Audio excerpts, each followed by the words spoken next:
కోడిపెట్ట తన ప్రేమతో గుడ్లపై కూర్చొని వాటిని పొదుగుతోంది.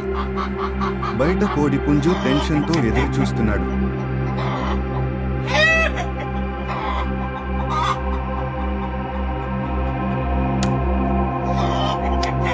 పిల్లలు జన్మించే సమయం దగ్గర పడింది.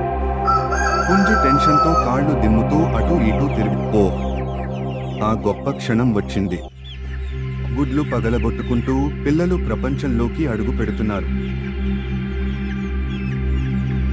తన తల్లి కోడి సక్సెస్ ని చూసి పుంజు గర్వంగా అరుస్తున్నాడు.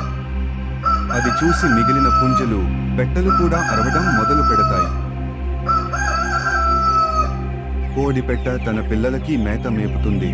పిల్లలు మేత మేస్తున్నాయి. కోడి పిల్లలను ఎత్తుకుపోవడానికి ఒక పెద్ద గ్రద్ద ఎదురు చూస్తుంది. ఒక్కసారిగా కోడి పిల్లలు వైపు గ్రద్ద దూసుకు వస్తుంది. కోడి తన రెక్కలలోకి తన కోడి పిల్లలను దాస్తోంది. వెంటనే పుంజు గ్రద్దను తరుముతుంది. పుంజుకి గ్రద్దకి పోరాపోరి యుద్ధం జరుగుతుంది. పుంజు తన కుటుంబాన్ని రక్షించుకోవడానికి ప్రాణాలకు తెగించి పోరాడుతుంది.